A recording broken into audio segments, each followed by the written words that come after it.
ناظرین، پرویز مشرف ایک کامیاب جنرل تھے جن کی بدولت پاکستان اور افغانستان نے مل کر آج امریکہ کو شکست دی اور امریکہ کو طالبان کے ساتھ مذاکرات کے بعد افغانستان چھوڑ کر بھاگنا پڑا۔ آج ہم بات کرنے والے ہیں پرویز مشرف کے ان فیصلوں کی، ان اسٹریٹجیز کی، ان کے ان اقدامات کی جن کی وجہ سے امریکہ اور انڈیا کو افغانستان میں بہت بڑی شکست کا سامنا کرنا پڑا اور امریکہ اربوں ڈالر کے نقصان کے بعد نہ صرف جنگ سے بھاگ نکلا بلکہ پاکستان ایک بہت بڑی جنگ کے نقصان سے بھی بچ گیا۔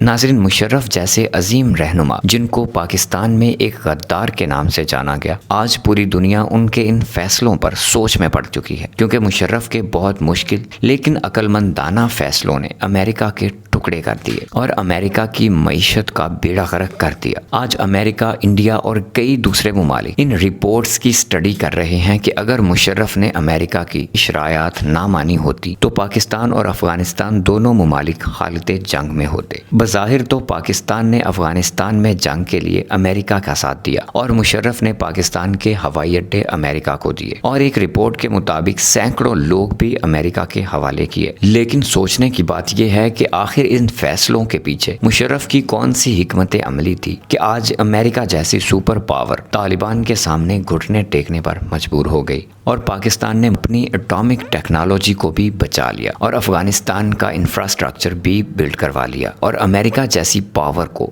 بیگی بلی بننے پر مجبور کر دیا۔ ناظرین، پرویز مشرف کو جب امریکہ نے 7 شرائط دی تو اس سوچ کے ساتھ دی کہ پاکستان ان کو نہیں مانے گا اور ہم پاکستان پہ جنگ مسلط کر دیں گے۔ جنگ کے بہانے اصل میں امریکہ پاکستان کے اٹامک انرجی جیسے بڑے اثاثوں کو تباہ کرنا چاہتا تھا اور پاکستان کو ہر لحاظ سے کمزور کرنا چاہتا تھا۔ اب ہوا کچھ یوں کہ مشرف نے بظاہر امریکہ کی سب شرائط مان لی، جو امریکہ کے لیے ایک سرپرائز تھا۔ ان کا پلان مشرف کی شرائط کے نہ ماننے پر تھا اور امریکہ کا پلان پاکستان اور افغانستان میں جنگ کو مسلط کرنا تھا۔ لیکن مشرف کے شرائط ماننے پر امریکہ کے پاس کوئی جواز نہیں بچا کہ وہ پاکستان کے خلاف جنگ کرتا۔ 2 بڑی قربانیوں کی بجائے افغانستان کی قربانی دینا یقیناً ایک مناسب ترین فیصلہ تھا۔ مشرف نے ہوائی اڈے تو امریکہ کو دیے، لیکن آپ یہ نہیں جانتے کہ پاکستان سے امریکن جہازوں کو افغانستان میں مار گرانے کا کام بھی پاکستان نے خود کیا۔ پاکستان کے جو لوگ امریکہ کو سونپے گئے تھے وہ امریکہ کو توڑنے کے لیے اہم ترین کام سر انجام دیتے رہے۔ مشرف نے امریکہ کو افغانستان میں الجھایا اور اپنا کام کر گیا۔ آج امریکہ اور انڈیا اسی وجہ سے چیخ رہا ہے کہ مشرف نے دشمن پہ ایسا وار کیسے کیا جس کا امریکہ کو گمان تک نہ ہوا۔ یہ صرف مشرف ہی کی نہیں بلکہ اس کا سہرا پاکستان کی عظیم فوج کو بھی جاتا ہے، جنہوں نے ہزاروں قیمتی جانوں کا نذرانہ بھی دیا